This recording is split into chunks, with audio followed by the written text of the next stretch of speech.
Pension बँकेचं 75 वर्षात पदार्पण होत आहे. तर त्यानिमित्त पहिला शुभेच्छा देतो आपल्या सगळ्यांना.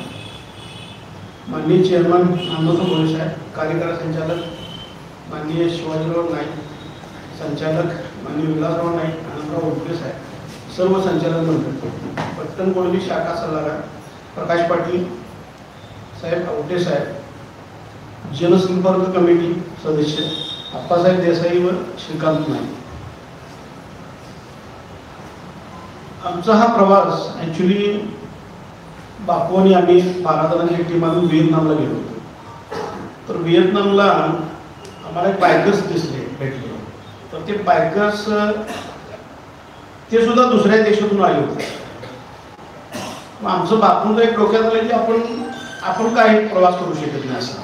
तिथून आमचा प्रवास चालू झाला. 6 महिन्यापूर्वी आम्ही व्हिएतनाममध्ये होतो आणि त्याच्यानंतर आम्ही प्रवासही चालू केले. डोक्यात हा प्रवास चालू करायचा हे 6 महिने अगोदर डोक्यात चालू झाला आमच्या. आणि प्रवासाची माहिती घ्यायला चालू केली आम्ही. पहिल्यांदा 20,000 किलोमीटर 70 दिवस आणि 20 कंट्री अक्रॉस आणि 21वी कंट्री स्कॉटलंड.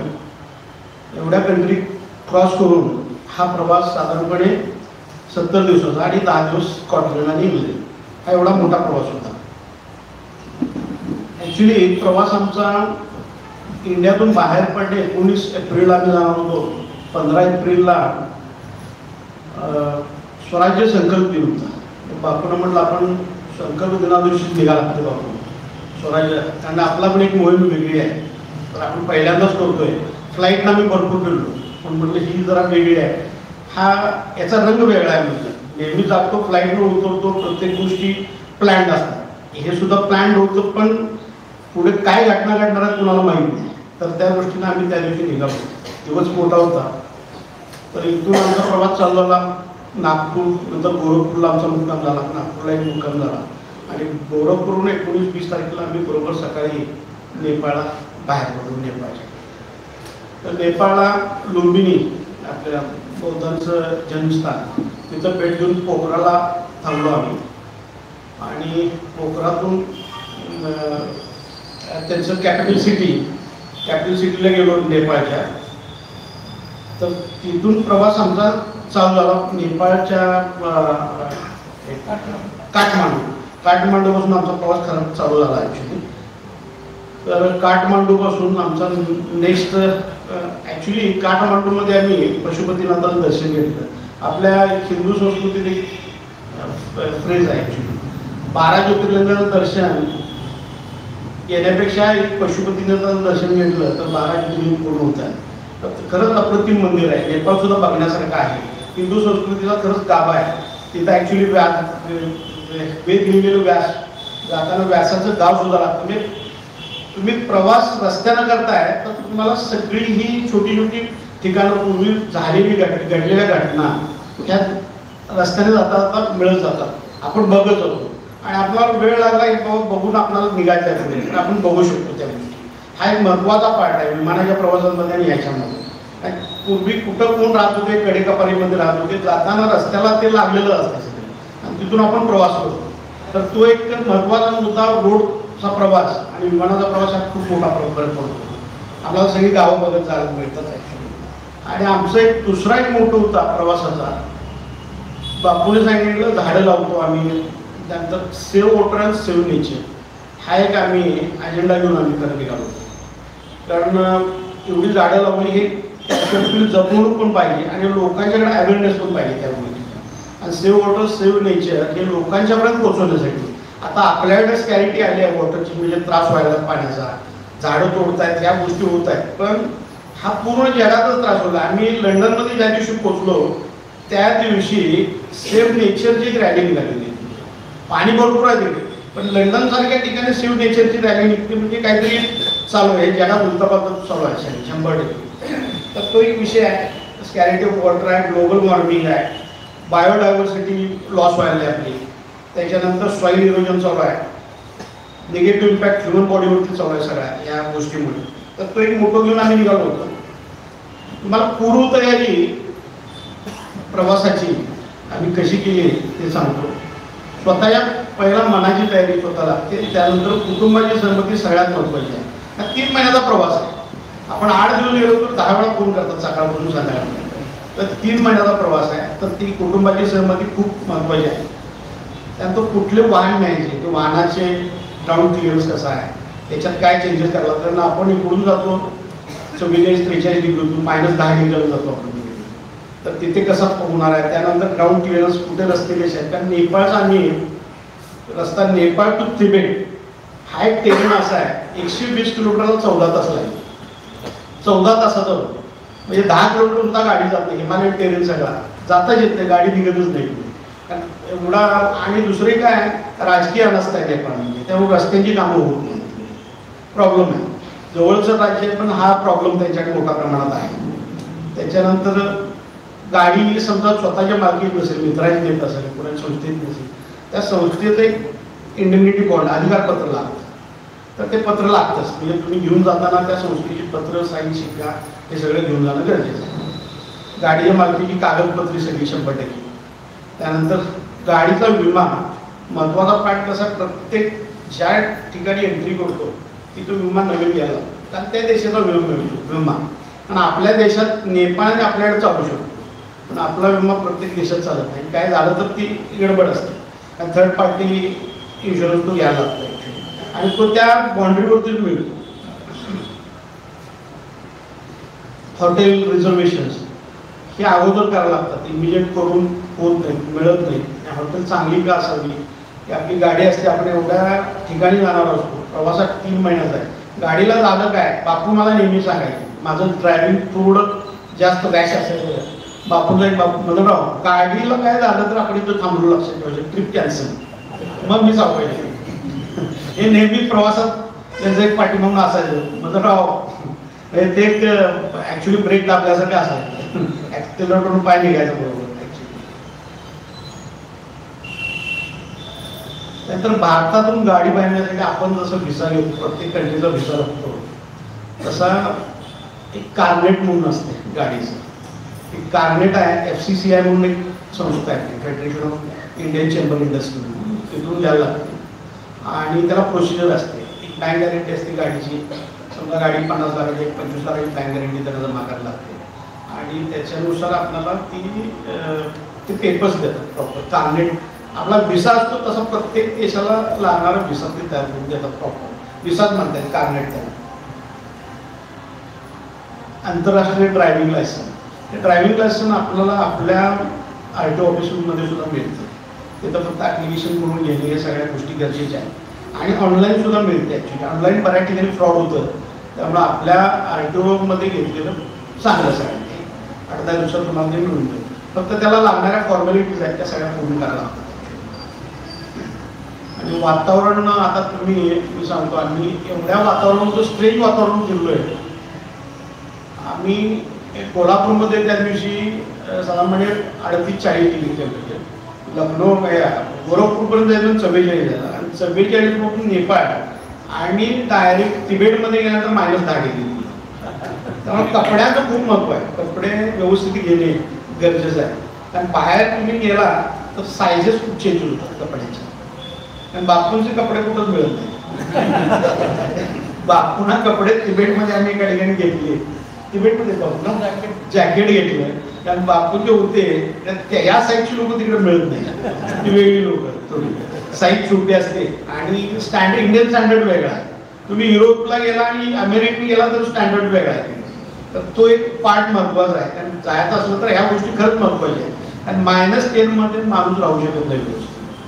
तुम्ही वुलन्स वगैरे सगळी किती घ्या, पण तुम्हाला चांगलं पॅक करूनच चाललं पाहिजे.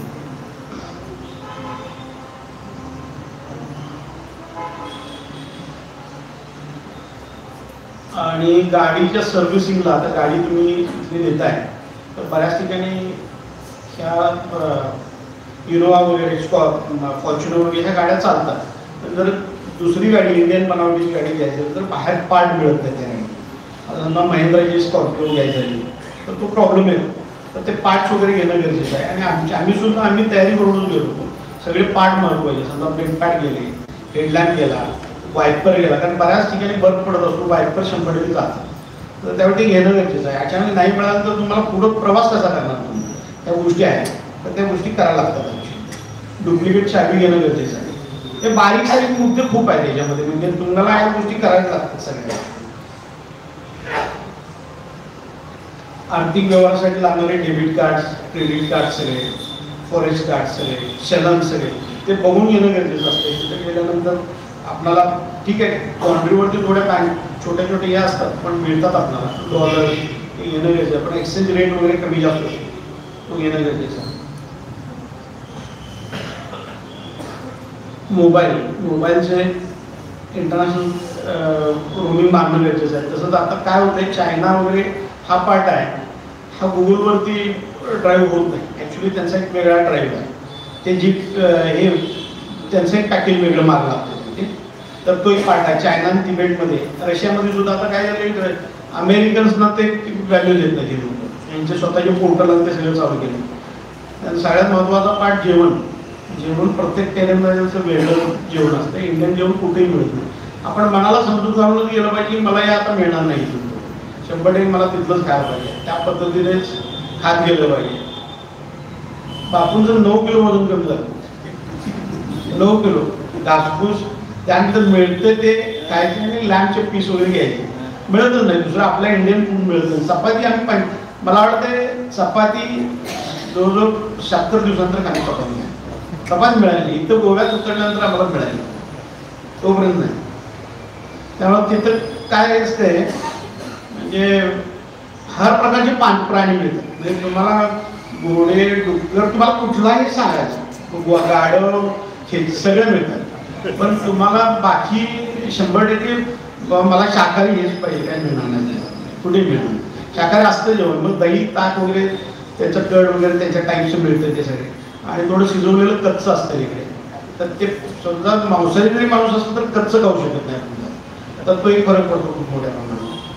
बऱ्याच वेळा मग ब्रेड, केळी, अंडी आणि अंडा सगळ्यात महत्त्वाचा पार्ट व्यवस्थित फूड आहे, कुठेही मिळतं ते चांगला असतो. चीनमध्ये लोकल गाईड, कारण चायनीज लोकांना 100% भाषा कुठली इंग्लिश पण म्हणजे हे घेत नाही. तर तिबेट आणि चायना हा टेरेन आहे, तर 100% गाईड बरोबरच लागतो आपल्याला, कारण तुम्हाला दुसरं चालत नाही. विमानातून आपण सीमा ज्यावेळी बोलवतो ती परिस्थिती खूप वेगळी असते. आणि जमिनीवर जाताना प्रवास करताना खरंच वेगळं आहे. म्हणजे प्रत्येकाचा कस्टम क्लिअरन्स, त्यानंतर अरायवल, डिपार्चर, या गोष्टी आहेत. पेशन्स खूप ठेवावा लागतो. विमानामध्ये क्यू असतं, कारण त्यांना सोडणं गरजेचं असतं, पुढचे विमान लागेल असतं. त्यांना काय तसा वेळेचा विषय नाही आहे. या ऑनलाईन सिस्टम जे देशाच्या खरंच चांगल्या आहेत तिथं खरंच चांगलं आहे. म्हणजे आता किर्गिस्तानमध्ये आम्हाला आम्ही एका स्पॉटवर 10 ते 11 तास उभा होतो. लागला आता वेळ लागतोच तिथे, तर ऑनलाईन सिस्टम चांगलं नाही आहे.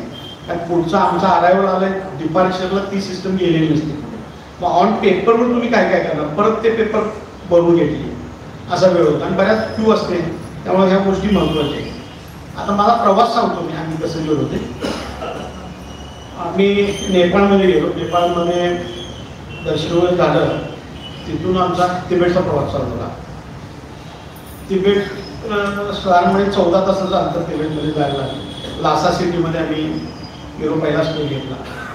तर लासाच्या अगोदर आम्ही टिंगरी बॉर्डरला उतरलो. टिंगरी बॉर्डर ही 16,500 फुटावरती आहे. 16,500, आपण 1,500 फुटावरती आहे. ऑक्सिजनची लेवल 20% असते. ऑक्सिजन सिलेंडर ह्या गोष्टी 100% मिळत गरजेचं, तर -10 डिग्री टेम्परेचर. आणि खरंच तिथे गेल्यानंतर कळते ॲक्च्युली आपण स्वतः कम्फर्टेबल आहे की नाही बघण्यासाठी आपण जातो. तर आम्ही बघून आल्यानंतर कळते बाबा मी करू शकतो, तोपर्यंत आपल्याला लक्षात येत नाही या गोष्टी. तर आम्ही 100% कॅपॅसिटी आपली स्वतःची चेक होते, कॅपॅबिलिटी चेक होते, मी करू शकतो की नाही. तर ते करून आम्ही टिंगरी बॉर्डरवर बघून तिथून पुढे गेलो. तिबेटमध्ये आता व्हिसा मिळत नाही. नेपाळमध्ये आम्हाला 6-7 दिवस लागले, कारण का तिबेट आणि चायनानं टुरिस्ट व्हिसा 100% बंद केला. तर तो एक प्रॉब्लेम आला. आम्ही तिबेटमध्ये जाण्यासाठी नेपाळमध्ये चायनीज अम्बेसी आहे, तिथं व्हिसा मिळाला. तर आम्हाला ते 6 दिवस नेपाळमध्ये थांबायला लागले. या गोष्टी होऊ शकतात, तर तेवढा आपण तुम्ही लिबरल होऊन जायलाच पाहिजे. त्यानंतर कैलास मानसरोवरचा रोड तिबेटवरून जातो. आम्ही जिथं आम्ही जात होतो साधारणपणे 60 मला वाटते 50 ते 60 किलोमीटर कैलास मानसरोवरचा बेस कॅम्प होता. हे तोच रोड आहे. आता आपल्याला दुसरा रोड मिळत नाही. तिबेट असा प्रदेश आहे 16,000 फुटावरती आहे, पण तिथं काही उगवत नाही आहे. सगळा बर्फ पडतो. भयंकर मोठं टेरेन आहे ते. तर तिथं सुद्धा ना चायनानं ताब्यात घेतल्यापासून त्या वातावरणाला येणारी झाडं त्यांनी तयार केली. 14-15,000 फुटावरती वाटाण्याच्या शेंगा त्या लोकांना काहीतरी खायला मिळालं म्हणून ते त्या हाईटचं वाण तयार केलं. एवढं काम करतायत त्या गोष्टी. असा सौर ऊर्जेवरती चालणारे हे सौर ऊर्जा, त्यानंतर पॉवर ट्रेलर्स वगैरे त्या लोकांचे. कारण तिथले लोक आहेत ना, म्हणजे आपण काय म्हणतो त्यांना फिरस्ती लोक, अशी पठारावर फिरणारी लोक त्यांच्यासाठी करून दिला. सगळ्यात तिबेट हा प्रदेश आहे सगळ्यात गोड्या पाण्याचं माहेरघर म्हणता येईल. जवळ जगातलं गोडं पाणी 30% तिबेटमध्ये. एवढं मोठ्या प्रमाणात पाणी आहे, गोडं पाणी. आणि तसंच एवढ्या मोठ्या गोड्या पाण्याच्या ठिकाणी एक खाऱ्या पाण्याचा नॅनपूल लेक आहे. खूप मोठा लेक आहे. 45 किलोमीटर बाय 34 किलोमीटरचा लेक आहे. खाऱ्या पाण्याचा लेक आहे. तो साधारणपणे 16,000 फुटावरती आहे आणि खाऱ्या पाण्याचा लेक आहे. खूप मोठा, म्हणजे ॲक्च्युली समुद्रच दिसतो. सतलज, ब्रह्मपुत्रा, इंडस, कर्नाला या इंडियात येणाऱ्या नद्या आहेत ह्या सगळ्या उगम तिबेटमध्ये पडतात. त्या इंडियात येतात. एव्हरेस्ट बेस कॅम्प विषयी बोललो तुम्हाला. 18,000 फुटावरती आहे. -10 डिग्री कॅल्सियम आहे. त्यानंतर आम्ही तिबेटवरून चायनाला निघालो होतो. 750 किलोमीटरचं अंतर होतं. 350 किलोमीटर आम्ही बर्फातून जात होतो. वरून बर्फ पडत होता आणि आमची गाडी चालली. तर गाडी का परफेक्ट गाडी पाहिजे, गाडी स्लिप होते लागेल. एक आमची पुढे गाडी अशी स्लिप झाली आमच्या दोघांपैकी. आमच्या हेमंतभाईची गाडी बर्फातून स्पीड झाली. गाडीचं स्पीड स्लो ठेवली. त्यानंतर क्रूज कंट्रोल या सगळ्या गोष्टी गाडीला असणं गरजेचं आहे. 4 व्हील ड्राईव्ह का पाहिजे या सगळ्या गोष्टी खूप महत्त्वाच्या. 350 किलोमीटर बर्फातून गाडी गेली आणि तेवढा वेळ जातो. आम्ही 21 तास राहतो रोडवरती होतो. एवढा वेळ गेला. तर चायनामध्ये त्यानंतर आमचा उईगर म्हणून एक मुस्लिम एरिया आहे. काशीगड म्हणून सिटी आहे. काशी म्हणतात त्या एरियाला. तर तो तिथून आपला सिल्क रूट चालू होतो अप टू तुर्कीपर्यंत. 6,500 किलोमीटरचा तो सिल्क रूट आहे. म्हणून इतिहासात सगळ्यांनी वाचला असेल तर तो सिल्क रूट इथून चालू होतो. ॲक्च्युली काशीगडपासून तो सिल्क रूट चालू होतो अप टू तुर्कीपर्यंत. इस्तंबूलला तो थांबतो. ॲक्च्युली 6,500 किलोमीटर तुर्कीला ॲक्च्युली इस्तंबूलला गेटवे ऑफ युरोप म्हणतात. आणि युरोपचं जो बाजारपेठ आहे तिथून चालू होते. तिथून येणारा माल, आपला कच्चा माल तिथं जात होता आणि तो सगळा पक्का तयार करून आपल्याकडे. तर तो 6,500 किलोमीटरचा स्ट्रेच हा सिल्क रूट म्हणतात. तो हान डायनेस्टीने साधारणपणे आपला 1600 वर्षापूर्वी तयार केला होता. एक दुसरी महत्त्वाची, तिथून आमचं चायना झालं. चायनाचं ॲक्च्युली आपण आपल्याकडे एक प्रॉब्लेम काय होतो, आपण SOP, आता परवा आपलं एक नाट्यगृह कोल्हापूरचं जळलं, आपलं नाट्यगृह केशवराव भोसले. चायना युरोपची SOP 1600-2000 वर्षापूर्वीच्या बिल्डिंग्स आहेत. एवढ्या सुंदर रेखीव तुम्हाला कुठेही घाण दिसत नाही. त्याची SOP आहे. त्यामुळे सिस्टमॅटिक ऑपरेटिव्ह सिस्टम म्हणून त्यांची एवढी जबरदस्त सिस्टम आहे. SOP त्यांचा एक ठरलेला पॅटर्न आहे. तो असा वापरतात ना, रस्त्याची झाडं सुद्धा अगदी 12 फुटापर्यंत स्ट्रेट जातात. तिथून पुढे फांद्या पडतात आणि एवढं त्याला सांभाळतात छान. उन्हाळ्यामध्ये हिवाळ्यामध्ये त्याला बरोबर 2 पाट गुंजाळून वर पॅक ठेवणं. कारण थंडीमध्ये जो झाड होऊ नये ही पण काळजी घेतात. लहान मुलाला काळजी घेतात त्याप्रमाणे झाडांची सुद्धा काळजी घेतात. आणि एवढा मोठा प्रदेश असून सुद्धा करतात. तो अवेअरनेस आपल्याकडे खूप कमी आहे. ते लक्षात येतं. ॲक्च्युली तुम्ही फ्लाईटने गेला तर या गोष्टी बघायला मिळणार नाही, पण आता तुम्हाला सगळ्या मिळतात. ॲक्च्युली नसतं काय विषय होते. रेलिंग सुद्धा रस्त्याची पुसून घेतात. आम्ही कधीच बघितलेलं नाही आमच्याकडे पुसताला रेलिंग, पण रस्त्याचे रेलिंग पुसून घेतात. खूप फरक पडतो. चीनवरून आमचा प्रवास किर्गिस्तानला चालू होता. किर्गिस्तानमध्ये आमची खरंच गाडी बर्फामध्ये एक फ्रोझन म्हणून एरिया आहे. -7-8 डिग्री टेम्परेचर होतं. गाडी स्पीड झाली हेमंतबाईची, बर्फात गेली. ती काढून आम्ही घेतली. ॲक्च्युली आमचा एक डॉक्युमेंटरी आहे. तुम्ही म्हणजे बघितलं असता तर सगळ्यांना आम्ही एक लिंक देऊन जातो. बापूच्या मुलांनीच केली आहे. तर ती लिंक सगळ्यांना शेअर करतो नंतर बघा मोबाईलवर तुम्हाला लगेच लक्षात येईल. आणि आमची 24 मिनिटाच्या डॉक्युमेंटरीमध्ये पूर्ण प्रवास डे 1 पासून कसा झाला तर ते लक्षात येईल तुमच्यासाठी. किर्गिस्तानमधनं आम्ही पुढे एक ऑन वे कंट्री होती, फार बघण्यासाठी नव्हतं, पण किर्गिस्तान बघण्यासाठी खूप चांगला आहे. आणि एक असा प्रदेश आहे रशियाचे विभाजित पार्ट आहेत. 1991ला रशिया स्प्लिट झाला त्यावेळेचा पार्ट आहे तो. किर्गिस्तान, उझबेकिस्तान, कझाकिस्तान, सर्बिया, हे जॉर्जिया, हे रशियाचे पार्ट, जे 15 देश विभाजित झाले त्यातले हे देश आहेत. त्यानंतर तिथून आमचा उझबेकिस्तानला प्रवास चालू झाला. उझबेकिस्तानचं आणि आपलं नातं खूप ताशकंदचं आपलं जवळ आहे. कारण आपले स्वर्गीय पंतप्रधान लाल बहादूर शास्त्रीचं निधन तिथं झालं होतं. एक मिस्त्री डेथ आहे त्यांची. तर त्या हॉटेलला सुद्धा लोटे सिटी म्हणून हॉटेल आहे, तर त्या हॉटेलला सुद्धा आम्ही भेट दिली ॲक्च्युली. आणि त्यांचं स्मारक आहे तिथे, त्या ठिकाणी स्मारक खूप चांगल्या पद्धतीने अजून चांगलं ठेवलं आहे. एक रस्त्याला लाल बहादूर शास्त्रींचं नाव आहे, गार्डनला नाव दिलं आणि चांगल्या सुस्थितीत ठेवलं आहे. रशियात असून सुद्धा आपल्याकडे परिस्थिती वेगळी आहे, त्यांच्याकडे कमी वेगळी आहे. चांगल्या परिस्थितीत ठेवलेलं आहे. लोटस सिटी हॉटेलला त्यांचा प्रेसिडेन्शियल फूड आम्ही बघितला. आणि तिथे आम्हाला सैनिक ऋषी म्हणून आपले अँबॅसेडर होते, आपल्या इंडियन अँबॅसेडर, त्यांनी आम्हाला आमंत्रण दिलं होतं. त्यांच्याकडे जाऊन आम्ही पाहुणचार घेतला. कारण आम्हाला ही एक मोठी संधी मिळाली प्रत्येक अँबॅसीत जाऊन प्रत्येकाला भेटण्याची. त्याच्यानंतर उझबेकिस्तानमधून आम्ही उझबेकिस्तानमध्ये ताशकंद, समरकंद आणि बुखारा आणि क्यू ह्या 4 सिटींना भेट दिल्या. हे कसं इथे सेंटर ऑफ हिस्ट्री आहे, म्हणजे हिस्ट्री खरंच इथून चालू आहे. कारण आपल्याकडे बाबर आला तो ताशकंदला जाताना ऑन वे एक अंडीजन म्हणून एक गाव आहे, अंडीजन. तर अंडीजनमध्ये जन्माला आला. कारण तो त्या एकमेव माणसामुळे आपला देश 700 वर्ष अनरेस्ट आहे. हे 700 वर्ष आपण प्रत्येक तीच गोष्ट आपण बघतो सगळेजण आला. बाबर आला तिथून. आणि त्याच्या अगोदर जे रुलर आहेत त्यांचे बाबरचे समर्थ तैमुरलन, त्याच्यानंतर त्यांचा पहिला वंशज ॲक्च्युली चंगेज खान. तर चंगेज खान रुलर होता, त्यानंतर तैमुरलन आणि तैमुरलनंतर बाबर ॲक्च्युली आला. पण बाबर इंडियात आल्यानंतर आपल्याला हिस्ट्री तुम्हाला माहितीच आहे. आणि बुखारा आणि त्याच्यानंतर क्यू हा ॲक्च्युली इथे सेंटर ऑफ सी फूडचं सेंटरच आहे बरोबर. आणि आमच्या पण प्रवासाचा हा सेंटर बरोबर निघाला होता. त्याच्यानंतर आम्ही कझाकिस्तानमध्ये पोहोचलो. जवळजवळ देश आहेत, साधारणपणे एक क्यू नंतर आम्हाला एक 450 किलोमीटरचं अंतर होतं. कझाकिस्तानमध्ये पोहोचलो.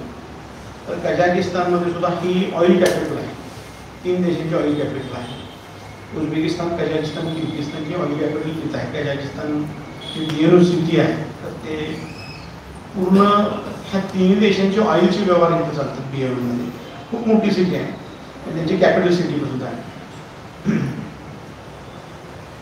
ह्या कझाकिस्तानचं महत्त्व काय महत्त्वाचं की बिएरू नदी मधून वाहते सिटीच्या. तर त्याचं लेफ्ट बँक हे आशियामध्ये येते आणि राईट बँक हे युरोपमध्ये जाते.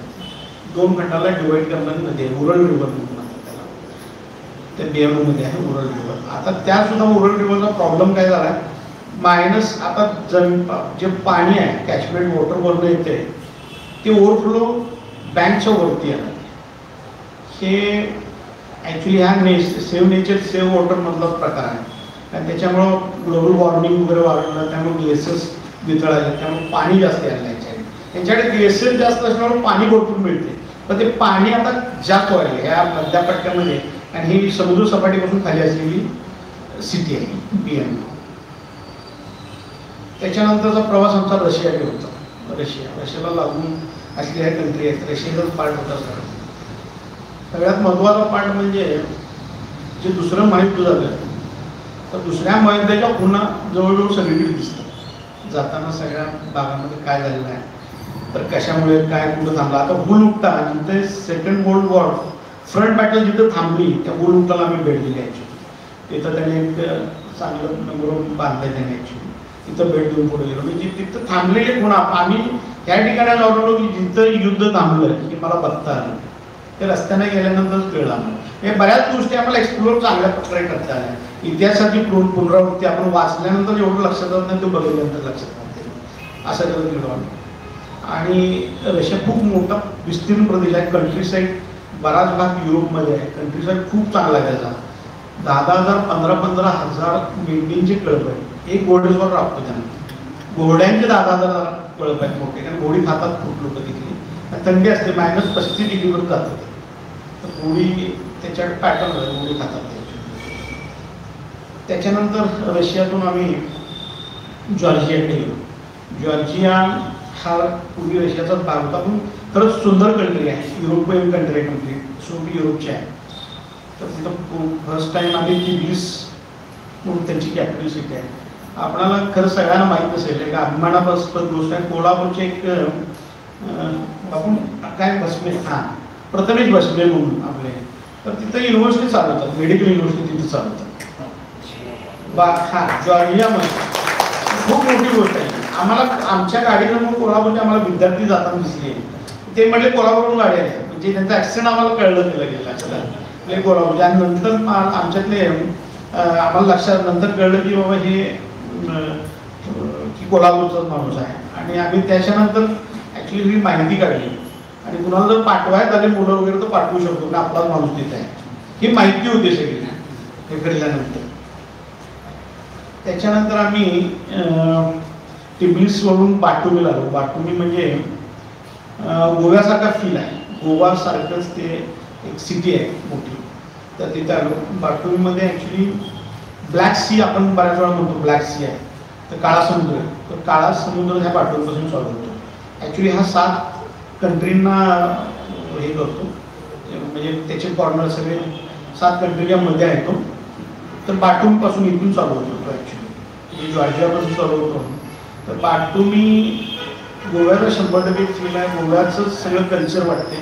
प्रत्येक समुद्रकिनारा कसा आहे, त्याच्यात सल्फर जास्त आहे, त्यानंतर म्हणजे कार्बन डायऑक्साईड जास्त आहे पाण्यामध्ये. त्यामुळं मग प्राणी नाही, मासे वगैरे काही नाही त्याच्यामध्ये. समुद्रामध्ये सल्फर कंटेंट जास्त आहे, त्यामुळे पाणी नाही.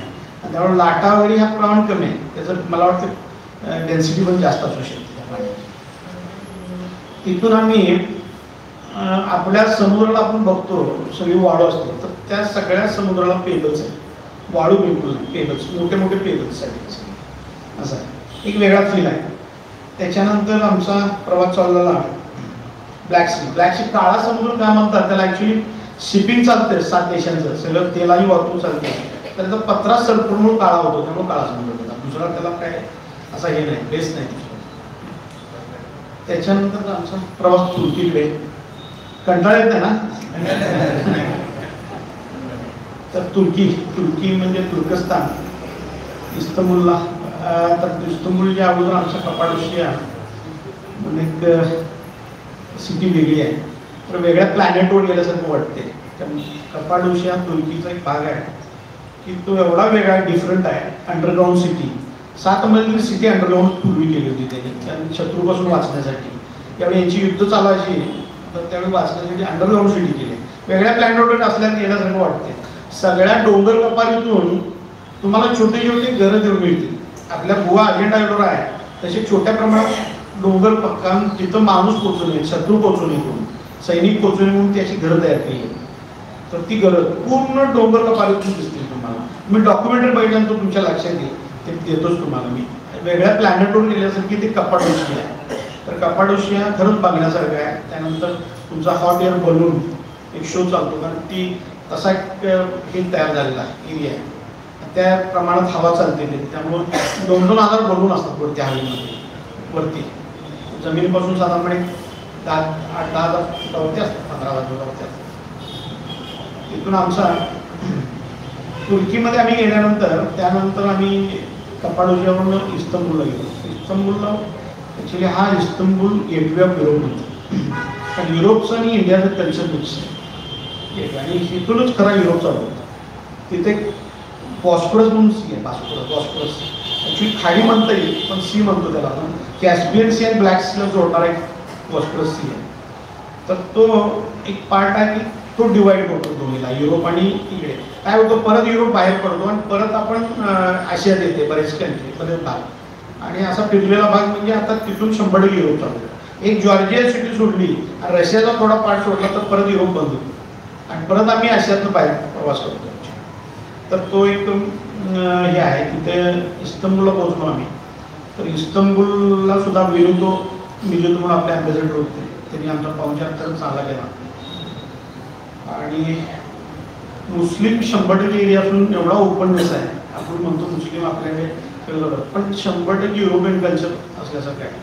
100% मुस्लिम, 97% मुस्लिम असून सुद्धा पूर्ण ओपननेस, सगळा कल्चर 100% युरोपचा आहे. तुम्हाला कुठेही वाटणार नाही मुस्लिम कंट्री. आणि आपल्याला बऱ्याच वेळा आपण भीती काढली असतो मुस्लिम कंट्रीतून निवडलं, कुठेही त्रास होत नाही, तसं काही त्रास होण्याचं काही हे नाही. आणि फिरण्यासाठी खरंच चांगला बॉस्फरस सी आहे, कॅस्पियन घ्या, बाकी सगळ्या ठिकाणी आहेत. आणि तुम्ही येताना बरोबर सी शोर पकडून तुम्ही बरोबर कोस्टल एरियातून तुम्ही इस्तंबूलला पोहोचताय ब्लॅक सीच्या. तुम्हाला एवढा छान जर्नी मिळतो तो, तुम्ही खरंच म्हणजे स्वप्नात आपण कशी गाडी फिरवतो तसं स्वप्नच जर्नी आहे. हे वेगळं आहे, एकदम वेगळं, म्हणजे अनुभव येण्यासाठी खूप चांगला आहे. तिथून आमचा प्रवास बुल्गेरिया रोमन साम्राज्याच्या पुन्हा बऱ्याच दिसतात. आणि तिथून सगळा रोमन साम्राज्य होतं बऱ्यापैकी, खूप मोठं रोम साम्राज्य होतं त्यातला भाग. इथंपर्यंत रोम साम्राज्य म्हणजे युरोप सगळा दाखवलेला त्यांनी. तर तिथून खूप मोठ्या पुन्हा दिसतात सगळ्या. त्याच्यानंतर 100% युरोपमध्ये आलोच. त्यानंतर सर्बिया, पूर्ण ऑर्थोडॉक्स कंट्री आहे. 1 कोटी लोकसंख्या, 95 लाख लोकसंख्या असलेला देश आहे, छोटी अर्थव्यवस्था. 1-2 कंट्री सोडल्या, चायना आणि इंडिया सोडलं तर आम्ही जेवढं फिरलो आमच्या 50% सुद्धा लोकसंख्या नव्हती सगळ्या देशांची. 50% सुद्धा 25, मला वाटतं 25-30. एक रशियाची 13 कोटी सोडली तर सगळे देश 1 कोटी, 1.5 कोटी, 2 कोटीच्या आसपास. समजा लंडन फक्त तो युकेचा एक भाग आहे, 3 साडेतीन कुठे, बाकी कुठेही नाही. 1 कोटीचे, 1.5 कोटी, 2 कोटीचे देश. त्यामुळे मॅनेज करायला पण जमतं त्यांना. आपल्यासारखी संस्कृती नाही आहे, रिलक्टंट राहतात, अलग फॅमिली वेगवेगळी असते. Serbia, Croatia. Serbia Orthodox country आहे, जरा चर्चा झाली. क्रोएशिया ऑन वे कंट्री होता आम्हाला, पण भाताच्या विस्तीर्ण शेती आहेत, गहू, भात खूप मोठ्या प्रमाणात. म्हणजे ओव्हरऑल बघितलं तर ते वातावरण पिकाला पोषक असंच आहे. 100% पाऊस पडतो, ग्लेशियर वॉटर असते, त्याला आपण बंडिंग वगैरे करतो ना लेवलवर, काय करायची गरज नाही.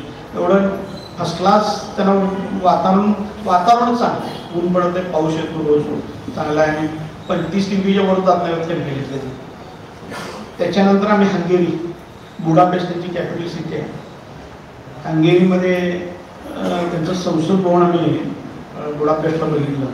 एवढं सुंदर संसद भवन, म्हणजे 1600 वर्षापूर्वी बिल्डिंग आहे, एवढी सुंदर आहे. अजून म्हणजे कुठलंही अगदी काय म्हणतो आपण त्याला काल मानलेलं असं अशी परिस्थिती आहे. खूप सुंदर ठेवली आहे हंगेरी. त्यानंतर झेक रिपब्लिकला पोचलो आम्ही. झेकची प्राग राजधानी, प्राग सुद्धा एक खूप मोठी कॅपिटल सिटी आहे त्यांची. साधारणपणे 1200 वर्षाचा इतिहास आहे. म्हणजे युरोपचा इतिहास आहे ना तसा सगळा ह्या एरियाला असतो. हंगेरीपर्यंत पूर्ण इतिहास एक युरोपियन युनियन असल्यासारखं होतं पूर्वी. ते नंतर देश झाले छोटे छोटे. हंगेरी, स्लोवाकिया मार्गे आम्ही जर्मनी ते प्रयाण केलं. जर्मनी ॲटोबान हायवे आहे. हे सांगायचं काय तात्पर्य आहे, ॲटोबान रस्ता असा आहे की जगातला फास्टेस्ट रूट आहे, फास्टेस्ट रूट. आणि साधारणपणे 900 किलोमीटरचं अंतर 8 तासात, 7 ते 8 तासात आम्ही कव्हर केलं. पण 200 किलोमीटर ताशी वाहनं जातात ते. त्याला स्पीड लिमिट नाही. ॲटोबान हायवे तुम्ही सर्च केला तर गुगलवर लक्षात येईल तुमच्या. की ॲटोबान हायवे एवढा स्पीड आहे त्याला, भयंकर स्पीड. आणि आमचं राईट हँड ड्राईव्ह आणि तिकडे लेफ्ट हँड ड्राईव्ह, गाड्या मोठ्या असतात सारख्या. राईट हँड ड्राईव्हमध्ये आमची मगाशी चर्चा झाली तुम्ही कसं चालवलं हे, तर दोघं पण अलर्ट होतो आम्ही. बापूंनी पण ग्रुप ड्रायव्हिंग केले, मी तर करतोच नेहमी, पण त्यामुळे ते शक्य झालं. नाहीतर ते तसं अवघड आहे. युरोपमध्ये प्रवास करताना आपण राईट हँड असतो, ती लेफ्ट हँड असतात. आणि राईट हँड ड्राईव्ह करताना काय त्रास होतो तो लक्षात येतो. पण ते काय होतं, थोड्या 8-10 दिवसात तुम्हाला थोडं मेंटली तुम्ही प्रिपेअर, एखादी महत्त्वाची गोष्ट मला करायची आहे म्हटलं तर तुमच्या कसं लक्षात राहते, तशीच ती गोष्ट आहे, लक्षात राहते नंतर. पण थोडा अनइझिनेस आहे त्या गोष्टीमध्ये की राईट हँड असल्यामुळे. लेफ्ट हँडला चालवताना लेफ्ट हँडच जायला पाहिजे बरोबर आहे. पण तो ठीक आहे, आपण जर्मनीपासून मग बेल्जियम ब्रुसेल्स लावलो आम्ही. ब्रुसेल्स तिथं सुद्धा इंडियन एम्बसीमध्ये आम्हाला बोलवण्यात आलं. तिथं केल्यानंतर तिथं ॲक्च्युली 2 दिवसाचा आमचा स्टे होता. सगळं एक्सप्लोअर केल्यानंतर आमचा ब्रुसेल्सहून आम्ही फ्रान्सकडे प्रयाण केलं. फ्रान्सच्या क्रीक केलिस क्रीक आहे. क्रीक म्हणजे तिथं 2 प्रकार आहेत ॲक्च्युली. तुम्हाला रोरो सेवा पण असते, रेल्वेतून तुम्ही गाडी घेऊन पास करू शकता. ते टनेल अंतर फार मोठं नाही, 12-10 किलोमीटरचं अंतर आहे, तर तुम्ही पास करू शकता. पण आम्ही प्रिफर केले की वरून जाऊया, शिपमध्ये गाडी टाकली. तेवढाच एक आमच्या पूर्ण प्रवासात तेवढाच एक प्रवास होता की आम्ही तो शिपमध्ये गाडी टाकली. नाही तर कुठेही आम्ही न टाकता बाहेर आम्ही सगळे गेलो. युरोप टनेल म्हणतात, युरोप टनेल त्याला केलिस ते त्याला नाव आहे ॲक्च्युली. पण खालून सुद्धा जाऊ शकतो. पण काय होतं आहे, बऱ्याच वेळा ते टनेलमध्ये आपण असतो आणि 2 तासाचं अंतर कव्हर करायला त्रास होतो, म्हणून आम्ही ते केलं. त्यानंतर आम्ही 17व्या दिवशी वेस्ट मिनिस्ट्री लंडन, म्हणजे वेस्ट आपल्या ज्या जगावर राज्य गेलं ते संसद समोर होतं, त्याच्यासमोर बापूने आम्ही झेंडा फडकवला. 17व्या दिवशी मजा आली. वेगळा अनुभूती चांगली मिळाली. इच्छाशक्ती मोठी होती मिळाली. बापूंची म्हणजे ज्या बापूंच्या तब्येतीला माणसं खरंच येणार नाही, पण बापूंना सॅल्यूट पण केलं पाहिजे की तब्येत कमी जास्त असतो नाही. तब्येत काय आजार नाही येत नाही, पण गोळ्या खाऊन ते येत होते. 100% येणार म्हणजे फार. त्याच्या गोळ्या कमी झाल्या, मला वाटतं किती कमी झाल्या, निम्म्या कमी झाल्या गोळ्या. प्रवासामुळे निम्म्या गोळ्या कमी झाल्या. असा हा प्रवास. त्यानंतर मग लंडनमध्ये आमच्याबरोबरचे साथीदार निघून गेले. आम्ही दोघंच होतो. 10 दिवस लंडन आणि स्कॉटलंड आम्ही दोघांनी गेले. मस्तपैकी तिथल्या सगळ्या सेवा. तुम्ही असं म्हणत असाल लंडन गेल्यानंतर गाईड पाहिजे, काही नाही. आम्ही दोघं 100% लंडन व्यवस्थित फिरू शकते. इझिनेस आहे, खूप इझिनेस, म्हणजे एवढा इझिनेस करून ठेवला त्यांनी की तुम्हाला एक त्यांचं एक सिस्टम तुम्हाला लक्षात आली की तुम्ही फिरू शकता. लंडन एकटं फिरू शकता, काही अडचण नाही. एकदम सुंदर आहे. तुम्ही 100% फिरू शकता. बापूने आणि आम्ही कुणाची मदत नाही घेता, कुणालाही फोन न करता आम्ही लंडन दाखवतो. लंडन फिरलो, स्कॉटलंड पूर्ण फिरलो, काही लागलं नाही. हे प्रत्येक देश आम्ही ठीक आहे आम्हाला माहीत तर होतं, पण तिथं जाऊन सुद्धा सगळं हॉटेल बिटेल सगळं बुकिंग करून आम्ही फिरलो तिथे. आणि लंडन म्हणजे इझिनेस आहे. तुम्ही जावा, एवढा लाईफला म्हणजे एवढं इझी करून ठेवलं त्यांनी. म्हणजे त्यांनी कसं राज्य केलं, त्यांची त्या सिस्टम आपण फॉलो करत आहे, त्यामुळे आपण मागतो. त्या सिस्टम सगळ्या 100% फॉलो केल्या. आपण सुद्धा त्यांच्यापेक्षा भारी अर्थव्यवस्था आहे, त्यांच्यापेक्षा मोठी अर्थव्यवस्था आपली झाली आहे. लोक आपली सिस्टम, त्या अवेअरनेस तेवढा लोकांच्याकडे पाहिजे. तो नसल्यामुळे थोडा गोंधळ होतो. बाकी कंटाळा आला नाही ना कोणाला. हां, ॲक्च्युली काय झालं, बापूंचा आमच्या एक खरंच निघतानातून आमच्या मनात एवढी इच्छाशक्ती होती की वाघ नकायचं काय चालू आहे, इथं दंगा चालू आहे, पेपरला रोज येते. आणि भवान तलवार एक फार महत्त्वाचा पार्ट होता आमच्या, म्हणजे संकल्प दिना दिवशी निघालो आहे. बापू म्हटलं या 2 गोष्टी आपल्याला लई महत्त्वाच्या आणि सगळ्यांच्या जीवाला म्हणजे जवळ असणाऱ्या गोष्टी आहेत. तर आम्ही खरंच त्या ॲक्च्युली व्हिक्टोरिया आणि अल्बर्ट म्युझियम, आणि व्हिक्टोरिया आणि अल्बर्ट म्युझियमला भवानी तलवारसाठी आम्ही गेलो. एका म्युझियमला गेलो, ब्रिटिश म्युझियमला. लंडनमध्ये खूप म्युझियम आहेत, तुम्ही 50च्या वर म्युझियम आहेत आणि खूप मोठे म्युझियम आहेत. जगातनं सगळ्या आणलेल्या वस्तू त्यात आहेत, जगातनं वस्तू आणलेल्या सगळ्या त्यात. आणि सगळीकडे राज्य गेलेले 150 देशावर राज्य गेल्यामुळे जगातनं आणलेल्या सगळ्या वस्तू त्यांनी व्यवस्थित ठेवल्या. तर व्यवस्थित ठेवल्या. आपले सुद्धा म्हणजे टिपू सुलतान सगळ्यांच्या तलवारी सगळ्या आहेत. म्हणजे तुम्ही त्यांच्या सगळ्या हिरे आहेत. आता कोहिनूर हिरा आपला जगातला सगळ्यात मोठा तिथे आहे, त्यांच्या म्युझियमला, त्यांच्या ब्रिटिश. तिथे गेलो आम्ही ॲक्च्युली. तर ते म्युझियम होतं अल्बर्ट अँड हे म्युझियम. तर ते काय झालं ॲक्च्युली कोरोनापासून त्यांनी बंद करून ठेवण्यात आलं. तर ते आम्हाला तलवार बघायची इच्छा खूप होती, तर मिळाली नाही ती तलवार. तिथून आम्ही गेलो वाघनखे बघण्यासाठी. तर गेलो तर वाघनखे, तर ज्या मी व्हिडिओ केला एक छोटा, त्या व्हिडिओमध्ये सगळी माहिती दिली आम्ही, कसं गेलो, कुठून आलो आणि कशाबद्दल आम्ही आलो इथे, ते बघण्यासाठी इच्छा खूप मोठी होती आमची. तर ते वाघनखे तिथून त्या पेटी होती, काचपेटी. ॲक्च्युली सगळ्यात असं डिस्प्ले केलेला होता. त्याच्यात ॲक्च्युली यांची औरंगजेबची तलवार होती, दारा सुखोईची तलवार होती आणि त्याच्या बरेच आर्मरी आहे. आणि शिवाजी महाराजांची वाघनखे असलेली एक पेटी होती, ती ब्लँक होती आणि त्या पेपरवर लिहिली होती की ही छत्रपती शिवाजी महाराजांची वाघनखे लिहिलेलं होतं तिथे व्यवस्थित. तर तिथल्या आम्ही अटेंडरना विचारलं तर वाघनखे नव्हती तिथे. मी व्हिडिओ केला त्याचा की म्हटलं ती याला गेली मेंटेनन्सला गेली. म्हटलं वाघनखेमध्ये काय मेंटेनन्स असतो काय? नाही म्हटले म्युझियमला पण फिरवतो आम्ही इकडे तिकडे. मग त्यानंतर आमचा व्हिडिओ इथं प्रसारित झाल्यानंतर इंडियात वाघनखे आता अर्थ कळले. म्हणजे ती तिथलीच असावी 100% असं आता तर वाटतंय मला. कारण आम्हाला दोघांना खात्री आहे, कारण आम्ही तिथून दोघं जाऊन होतो आणि व्हिडिओ पण बनवून आम्ही पोर्टलला टाकलाय, फेसबुकला टाकलेला सगळीकडे. आणि त्याच्यानंतर इंद्रजित सावंत वगैरे सगळ्यांचे व्हिडिओ सगळ्यांनी बघितले, मी बघितलं ते ॲक्च्युली. तर त्यानंतर ते चालू झालं पण ती वाघनखे निघाली तिथून, ती 100% तिथलीच असतात असा आहे विषय. धन्यवाद. आपण सगळ्यांनी बोलण्यासाठी मला वेळ दिला. बापूंचं खूप लेक्चर महत्वाचं आहे अजून, कारण डेली ज्या रुटीनमध्ये गोष्टी घडणार ते बापू बोलणार आहे. आता मी तुम्हाला एक टेक्निकल पार्ट सांगितला, कसं गेलो, काय गेलं, कशा गोष्टी घडल्या आणि आमचा प्रवास कसा चालू झाला हे सांगितलं. पण बापू तुम्हाला डेली रुटीनमधले त्यांचे अनुभव महत्वाचे आहे आणि त्यांचं कथाकथन महत्वाचं आहे. धन्यवाद. आपला आभारी आहे.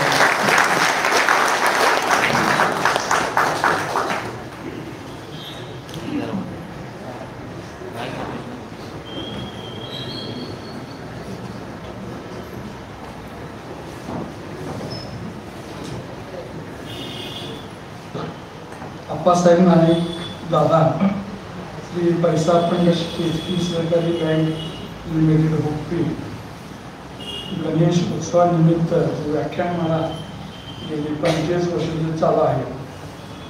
त्या व्याख्यानमालेसाठी या ठिकाणी आम्हाला निमंत्रित केलं त्याबद्दल सगळ्यांचा आम्ही दोघेजण आभारी आहे.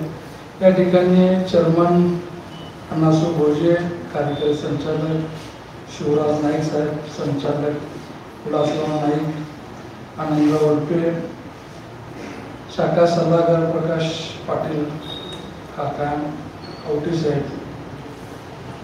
जनसंपर्क कमिटी सदस्य अप्पासाहेब देसाई, श्रीकांत नाईक, सर्व त्या ठिकाणी मान्यवर वडील मंडळी, बंधू भगिनी आणि मित्रांनो, आज या ठिकाणी आमचे सन्मित्र मित्र मदन भंडारी साहेबांनी कोल्हापूर टू लंडन या प्रवासाचं, त्याला काय काय पेपर लागतात, कशा पद्धतीने गेलो ही सगळी माहिती दिली.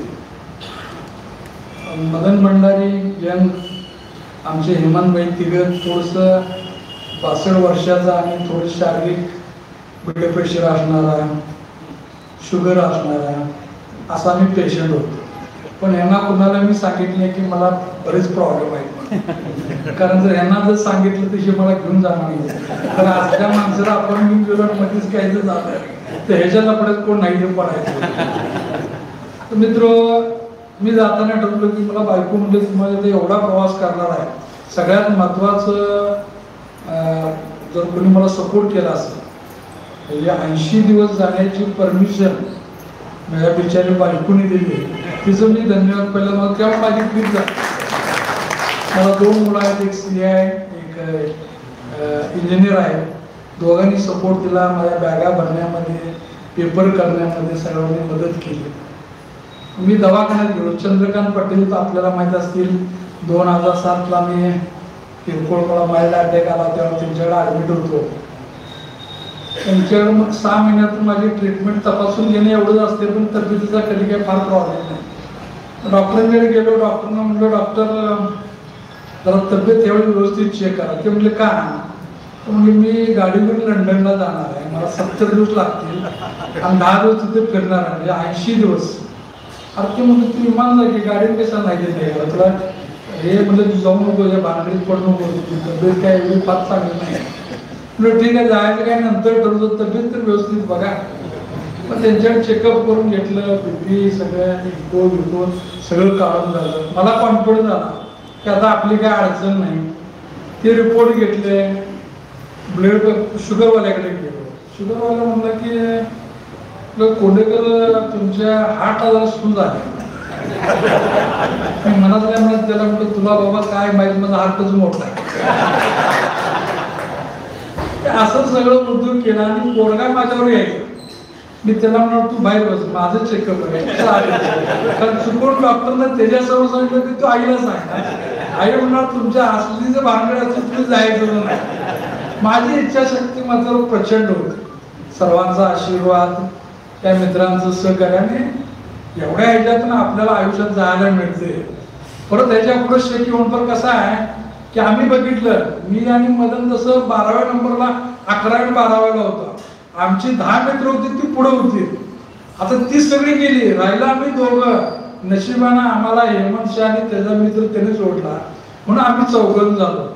अशी संधी काही परत मिळणार नाही. परत जातो म्हटलं तर माणसं तो कोण पाहिजे काही नको. मग नाईक साहेब मला म्हटले तुमचं शिक्षण काय झालं? म्हणून शिक्षण मला सांगणार की काय परत काय ते झालं असं ना. तिथं आवटी साहेब आहेत, माझे वडील आणि ते राजाराम कारखान्याला दोघं संचालक होते. ती होती मिलिटरी मॅन. सेकंड वॉरला त्यांनी काम केलं होतं. भयंकर रागीट. मला म्हणलं तू अभ्यास कर, नाही कर, पास एवढा झाला पाहिजे. आता पास कसं होणार, मला तर काही येत नव्हतं. मी काय करणार, शिक्षकांनी मॅनेज करून डब्बी बसवायचा आणि पास व्हायचं. आता जर डब्बी आयुष्यभर बीकॉम वस्तू बसून पास झालं तर इंग्लिश कसं येणार मला. मला एकदा वडिलांनी टेलिग्राम म्हटलं हे काय वाच म्हटलं. आता मला खूप वाचायचं, मी काय वाचू शकतो नाही काय नाही. अरे वाच की म्हणले, मी गबडतो. मग तिने मित्राला सांगितलं अहो ते वाचत काय नाही तो, 65% ते इंग्लिशला मार्क आहेत त्याला. मग त्यांच्या मित्रांना विचारलं तू काय घाबरतोस काय वाटायला? म्हणजे घाबरतो काय नाही, मला कळू दे.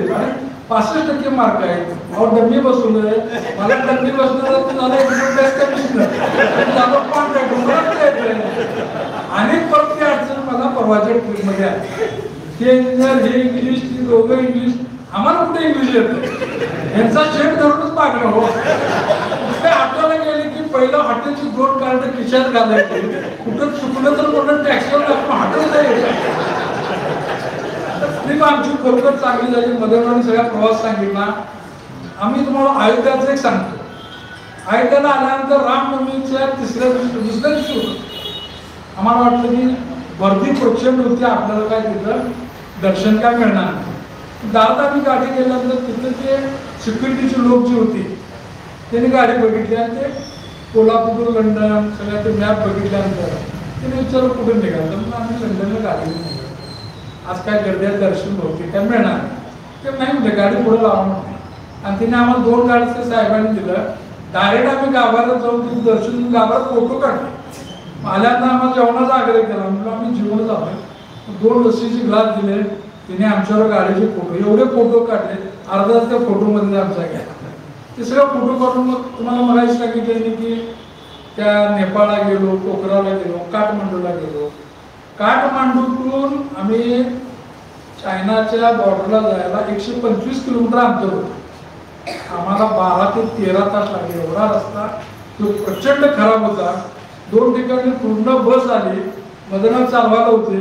मदना म्हणलं थांबा, गाडी साईडला दरीतल्या साईडला, त्याला काय कचरा काय नव्हतं. तिथे जागा आहे बघतो मग घ्या इकडे. मी खाली बैठले तर मला डायरेक्ट दरीच दिसते. काय म्हणतात तेव्हा आम्ही दोघांनी असं विचार केला असं नसतं तर लंडनला पोचायचं तेव्हा आपण. आणि नशीब आमचं चांगलं, चायनामध्ये गेलो. आपलं शत्रू राष्ट्र आहे. त्यांच्या चायनात एंट्री केल्यापासून त्यांच्या देशातून बाहेर पडतो 6700 किलोमीटर आम्ही प्रवास केला. आम्हाला एकही खड्डा लागला नाही. तुम्हाला सांगितलं मदनरावने की साईडचं युनिट सुद्धा धुतलं जातं. छोट्या छोट्या गावामध्ये सिग्नल सिस्टीम आहे. रोडला कुठेही गाड्या अजिबात उभा करायची नाही. त्या चायनामध्ये गेलो तिथे तुम्हाला अनुभव, मी काय भाषण करणार, जे प्रॅक्टिकली तिथं घडलं ते सांगतात. आमच्याबरोबर प्रत्येक देशामध्ये गाईड असतात. नेपाळचा नेपाळमध्ये, चायनाचा चायनामध्ये. मग चायनाचा गाईड आम्हाला इंग्लिशमध्ये सांगणार येते का ती तिथली चायनाचं काय काय कसं कसं काय काय झालं. मग आम्ही एका दुपारी हॉटेलला गेलो. आता ऑर्डर द्यायचं म्हणलं आपण इथं काय करतोय, जरा हॉटेल असं फिरून येतो, कोण कोण काय खातोय. तिथं तसली पद्धत काय नाही. तुम्ही फिरला की तुम्ही जेवणारच नाही. इतकं एकेकाच्या पुढं गाडीला फिरतो जेवणार ना. मी तर तुम्हाला नुसतं फळ काय झालं. हिने आपलं राईस आणि सांगितलं. मी म्हणतो मला फक्त पाण्याचं ते सूप द्या असं कर सांगितलं. आणि तू गाडी शिगाड वडायला गेला. ते पण ते जेवण ते मुलीनं घेऊन आले. बघितलं तर मदनरावची प्लेट होती ती साधारण 10% गरम होती, फार काय असं गरम नव्हतं. मग बघितलं तर गार आहे. मग हेमंत म्हणलं आपण एवढं पैसे देतो गार का खायचं, तिला सांगूया म्हणलं. तिला बोलून सांगायला की अजून गरम पाहिजे. तिला काय करणार, कारण तिकडे इंग्लिश अजिबात येत नाही. आता हे बोलली हिंदी किंवा इंग्लिश त्यांना काही येत नाही, त्यांच्यावर चायना. सांगून 2-3 मिनिटं कंटाळली. मग हेमंत म्हणलं थांबा मी तुला असं सांगतो. मग त्या प्लेट हटवणार, हा ते हसले. पण ते हसल्याने प्लेट घेऊन गेली आणि 5-6 मिनिटांना फ्रीज मध्ये घालून गार करून आले. तुला काय वाटलं हे मी तर गरम आहे आडून मागून राहिल्या बाजूला तसंच काहीतरी आहे. असं केलं आम्ही 14 दिवस तिथं आम्ही काय. पण तिथून मग आम्ही किर्गिस्तानला गेलो. त्याच्या अगोदर एक काशीगर म्हणून एक आहे, काशी म्हणजे शॉर्टकट, तिथं आम्ही गेलो. तर किल्ल्यावर फार सुंदर पूर्वीचं बघण्यासारखं आहे. हेमंत आणि मदनबाई तिथं खरेदी करायला बरेच गेलं. आम्ही ठरवलं खरेदी काय करायची. मी आणि ते सुंदरबाई म्हणजे आपण काहीतरी जिवाळ्या. मग त्याने सांगून ते नूडल्स सांगितले. आपलं नूडल आणि चायनाचं नूडल हे फरक आहे. तुम्हाला तिथलं चायनीज तिथं काय संबंध आहे काय नाही. ते इतके लांब होते ना ते. तर त्या बऱ्याच देशाचाच असेल ते 2 काटे पण आपलं खायचं आलं. आता माझी झाली अडचण. आता खायचं कसं ते कातीनं आपल्याला काही जमत नाही. मग चमच्या स्टील जमा ते तोंडा पण आलं गरगूळ आलं गरगूळ म्हणून इकडे बघितलं जाऊ आपल्या हातानं कोल्हापूर टाईने खायला बघितलं. ते खायला चालू केलं. मला ते सुधीरभाई म्हणणार अरे बापू सर आपली तरफ देख रहे थोडं संभाल खा ना. अरे म्हटलं देखले तर आपला पैसा मला इधर हाय बापा ऐसा खायला वैसा खायला पुढे आहे आम्ही खाऊन पाहिजे. त्यानंतर आम्ही किर्गिस्तानला गेलो. किर्गिस्तान जो देश आहे गरीब देश आहे. आपल्या त्यांचे पैसे सेमच आहे, रुपयाला रुपयासारखंच आहे. त्यांच्याकडे सोन्याच्या खाणी जास्त आणि त्यांच्याकडे थंडी जी पडते ते -35-40 आणि उष्णता त्यांच्याकडे राहते 50 पर्यंत. म्हणजे हिवाळ्यानं उन्हाळा. तिथं हेमंतबाईंची गाडी जी अडकली बर्फात स्लिपून हात गेली ते आमच्याकडे टोचनवर होतं. त्या टोचन आम्ही 1.5 तास लागले आम्हाला वरून बाहेर काढायला. त्यातनं आम्ही त्यामुळे बर्फ हेमंतबाईची गाडी अडकण्याचा काही विषय नाही. बर्फातल्या ते गाडीचे फोटो काढूया आपण उभारून मग गाडी काढूया म्हणजे त्यांना फोटोची काळजी जास्त. आनंदामध्ये का नाही माणूस किती आनंदी राहू शकतो हा एक प्रसंग आहे. त्याच्या अगोदर मी तुम्हाला हे सुद्धा सांगतो की एवढेच बेस कॅम्प जो आहे टिंगरी मगाचे यांनी सांगितलं मदनबाईने तिथं 20 ते 25 ऑक्सिजन होता आणि -10 डोकं प्रचंड दुखते. 25 ऑक्सिजन मध्ये पेशंट लास्ट स्टेजला असल्यावर कसं श्वासात जोर वाढतोय ना तसं सर्वसामान्याला होतंय ते. मी गाडी चालताना तर घाट चालतो वरती चालतो माझं डोकं दुखा. आता मला भीती वाटली काय माझी भीती वाटली काय ह्यांना कसं बोलायचं. वरती जाऊन आम्ही थांबल्यानंतर डोकं दुखत होतं फार. हेमंतबाई म्हणले बापू तिथं ऑक्सिजन कमी आहे आणि मायनस गेलं तुम्ही जास्त हात सरकवू नका डोकं दुखते श्वासन होत नाही. मग लक्षात आलं की इथला प्रॉब्लेम माझा काय प्रॉब्लेम नाही. मग आम्ही गेलो उझबेकिस्तानला ताश्कंदला लालबहादूर शास्त्रींचं दर्शन सगळं घेतलं. पुराणाची मूळ प्रत्येक जगामध्ये तिथं आहे. आणि मला एक वाईट काय वाटलं लालबहादूर शास्त्रींचा पुतळा इतका सुंदर आहे. त्यांच्या नावाची गार्डन ती एकदम चांगली आहे, रस्ते चांगले, चौकांना नावं दिली. आमच्या प्रतिभानगरच्या पुढच्या साईडला लालबहादूर शास्त्रींचा पुतळा आहे. त्या लालबहादूर शास्त्रींच्या पुतळ्यामध्ये सगळ्या गाई चालत असतात. पुतळ्याचं सगळं फुटलेलं आहे. म्हणजे तिथं मी बघितल्यानंतर म्हणून मी एक पत्र लिहिलं कागदपत्राला की हे पुतळा तुमच्याकडे जरी कमी नसतील तर आमच्या लेवलला आम्ही हा डेव्हलप करतो आणि तुम्ही ब्लॉक करून त्याला पॅक करून लोकांची बसायची व्यवस्था करतो. परवा पत्र दिलं. म्हणजे ज्या देशाचा आमचा काही संबंध नाही मॉडेलिंग देश आहे तिथं लालबहादूर शास्त्रींचे त्यांचे पुतळे त्यांचे गार्डन एवढं व्यवस्थित ठेवतात आणि ज्या देशामधले आहेत तिथं त्यांच्याकडे दुर्लक्ष होतं. म्हणजे ही थोडंसं शोकांतिक आहे. त्यामुळे तिथं आम्ही त्या ताश्कंदला मला अनेक पुढे गेल्यानंतर समरकंदमध्ये आहे तिथं मला एक प्रसंग असा आला की ते फार मोठं तिथं मदरसा मस्जिद वगैरे एकदम पॉवरफुल आहे. ती बघत होतो मग प्रत्येक ठिकाणी इंग्लिश बोर्ड लिहिलेलं आहे, तिची माहिती वगैरे. ती वाचत बरंच चालल्यानंतर म्हटलं आपलं पाय दुखायला परत जाऊन वाचलेलं एक कट्टा होता तिथं, लाकडं होतं, त्याच्यात 4 मुसलमान बायका बसल्या. साईडला थोडीशी जागा होती, त्या जागेत जाऊन मी तिथं बसलो आणि ती बाई माझ्या शेजारी होती. ती काहीतरी माझ्याशी पुढा लागली, बोला लागली. मला काय तिचं बोलणं कळेना. म्हणलं तिला, म्हणलं इंडिया म्हणल्यानंतर ती बाई म्हणली नमस्ते. म्हणजे मुसलमान बाई मला नमस्ते म्हणले, हात जोडून. मुई, शाहरुख खान, अमिताभ बच्चन, माधुरी दीक्षित, म्हणजे त्या देशामध्ये आपले हिंदुस्थानचे जे पिक्चर आहेत हे डबिंग करून तिथं बघतात. आणि शाहरुख खान त्यांचा 1 नंबरचा ऍक्टर, अमिताभ बच्चन असं, मिथुन चक्रवर्ती. आणि तिथली संस्कृती आणि बऱ्यापैकी आपली भारतीय, म्हणजे चंगेज खान, बाबर, त्याच्यातलं मध्ये पडलामध्ये झालं, तर त्यांच्याने आपले शब्द वळ थोडीशी संस्कृती मग आपली तिकडे गेली असतील, तिकडे इथे आले असतील, असं साधारण सेम आहे.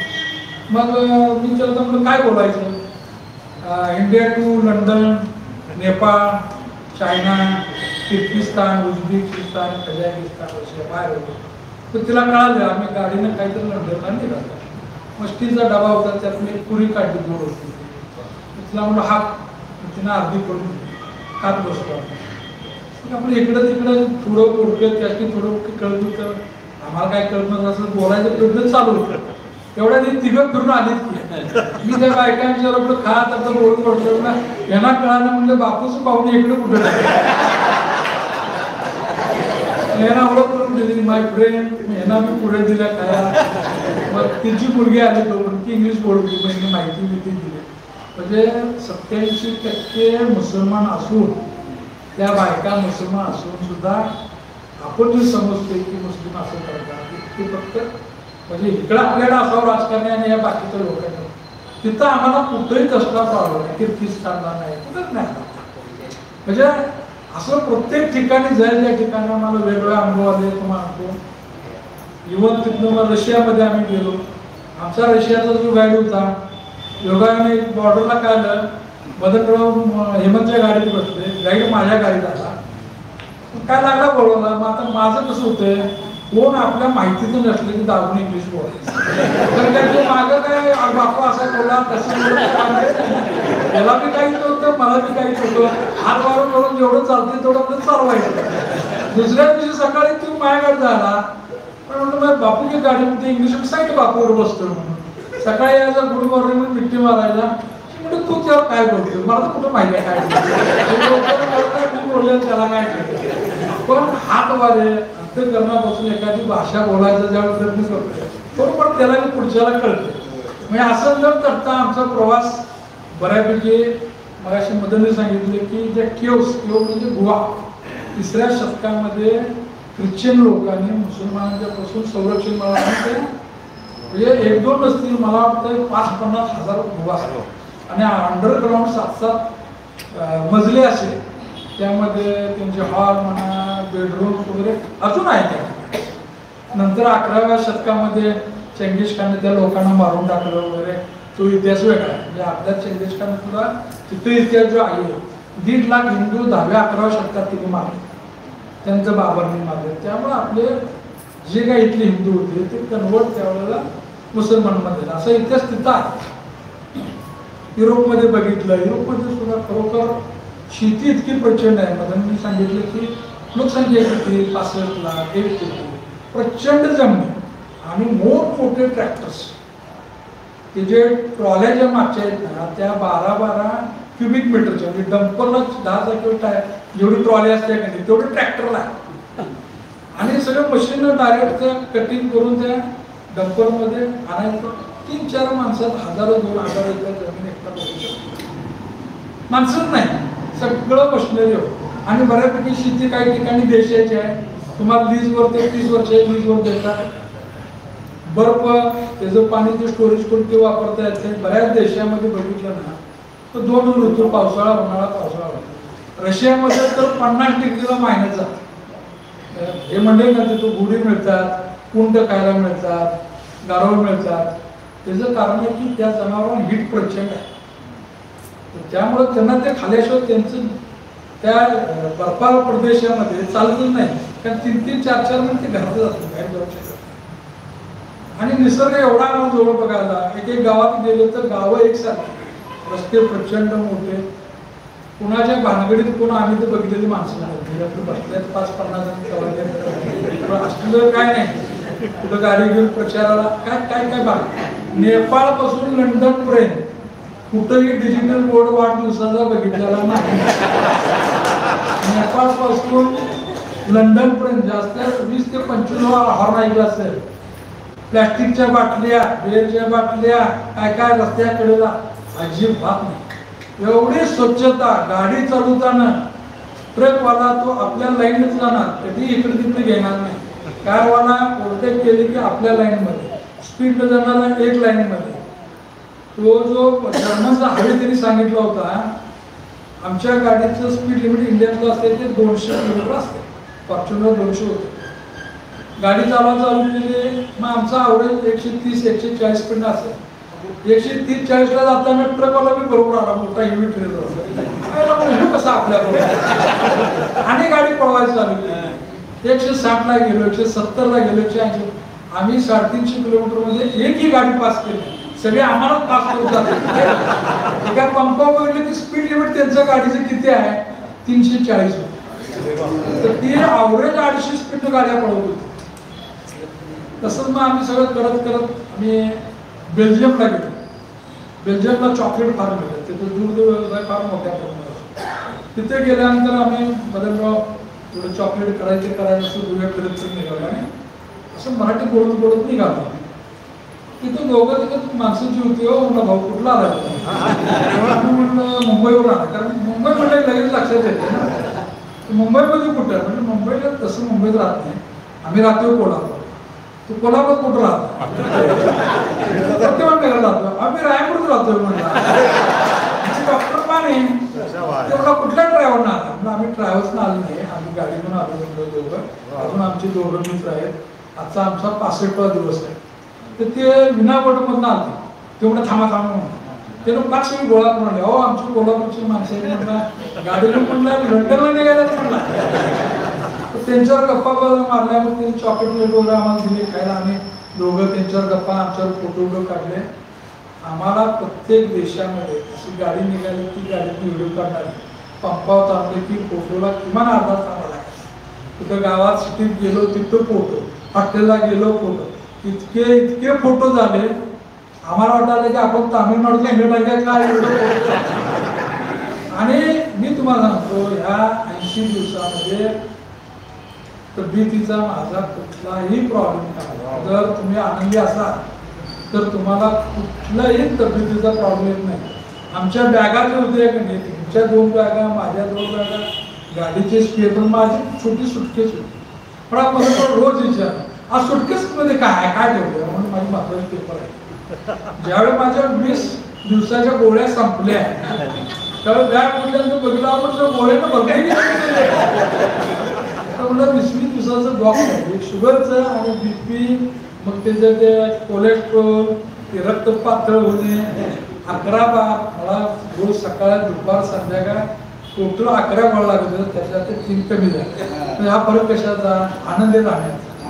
म्हणून ट्रेस येतं जे आहे, माणसाला दुखणी लागल्या ते ट्रेसमुळे लागल्या, अन्याचा कशामुळे नाही. ज्यावेळेला आम्ही लंडनमध्ये त्या दिल्लीत पोहोचलो तर अक्षरशः आमच्या डोळ्याचा आपोआपच घराला पाणी आलं.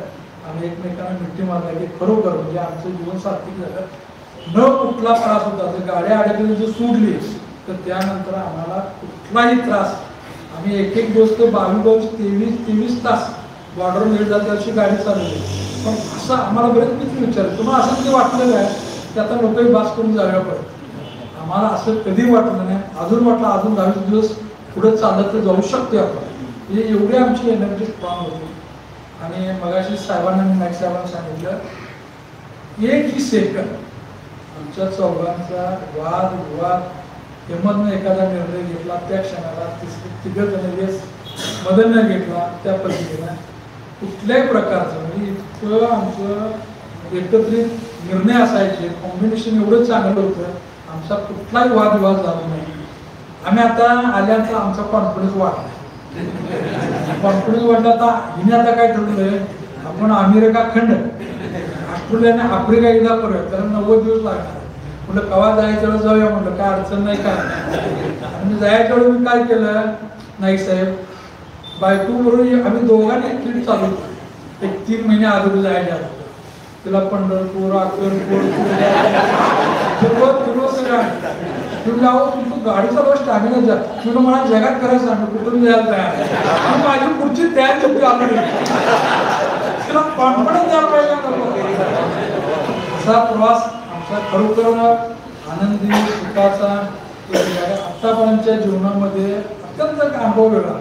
मला वाटतं पूर्वीची लोक अशी म्हणायची की मला मेल्यानंतर स्वर्ग मिळाला, नरक आणि स्वर्ग असं ती कल्पना लोकांची होती, मला माहीत नाही.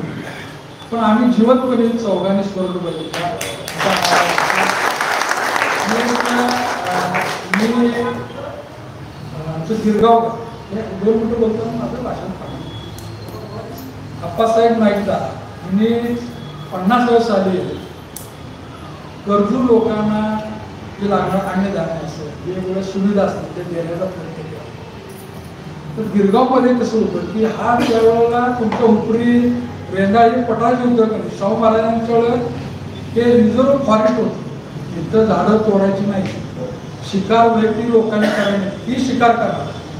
आमच्या इकडं ते भाल्याने शिकार करायची. आणि तुमच्या उपरीच्या ह्या पठाराला एमआयडीसी झाल्यानंतर त्या चित्ते त्यांच्याकडे 16 होते आणि हरणांची संख्या हजारो होती.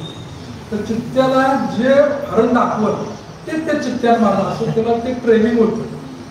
आणि त्यावेळेची जी अवस्था ह्या भागातली होती, तर त्यावेळी ही पिकं जर राखण्याला चुकून एका दिवस गेला नाही तर एका दिवसात पिकामध्ये काही राहतो. अशा गरीब कुटुंब त्यावेळेला आमच्या गिरगावची जी होती, त्यात माझे वडील त्यावेळी जन्माला आले. त्यांना 4 भाऊ, 5 आणि 3 बहिणी, आमच्या आई आणि तुमचे वडील आई आजी आमच्या होते. अगदी गरीब होते. म्हणून त्यावेळेस ते 34ला मिलिटरीत गेले. अब्दी साहेबांना आमच्या वडिलांचा बराचसा इतिहास माहीत आहे. आणि मिलिटरी सेकंड वॉरला त्यांनी काम केलं बगदाद, कसारा वगैरे त्या भागात. आणि तिथून मग ते ट्रक ड्रायव्हर झाले. तुमच्या माहितीवर सांगतो की तुमच्या पट्टण कडोलीमध्ये मिरजे म्हणून सुदर्शन मिरजेच्या वडिलांच्या ते ड्रायव्हर म्हणून होते. ते अगदी फार मला वाटतं 60 का 70 रुपये पगारामध्ये त्यांनी 4-5 वर्ष तिथे नोकरी केली. त्यानंतर छोटा मोडका ट्रक घेऊन त्यांनी व्यवसाय करत ते मिलिटरीमध्ये मेकॅनिकल डिपार्टमेंटला होते. मग डोजर त्यांनी बांधकाम घेतला आणि व्यवसाय वाढत गेलो. त्या आमच्या वडिलांनी सुद्धा बेळगाव तालुक्यातले रस्ते असतील, जिथं जिथं काय मदत लागेल ते त्या पद्धतीने केली. म्हणून अण्णासाहेब नाईक दादा असतील अशा पद्धतीचे जे संसारिक माणसं समाजाला मदत करणारे होते. म्हणून समाज त्यावेळेला उभा राहिला. त्यांच्या माध्यमातून ही संस्था उभा राहिली. मला फार अभिमान वाटतो की अशा संस्थेमध्ये आम्हाला बोलण्याची तुम्ही संधी दिली आणि सगळीच तुम्ही म्हणून या ठिकाणी चांगलं काम करताय. मला त्याबद्दल आता अभिमानच आहे. तुम्ही बोलल्याबद्दल सर्वांचं, त्या संस्थेचं, सर्व मान्यवर सर्वांचा आभार मानून माझे 2 शब्द संपूर्ण जय केले.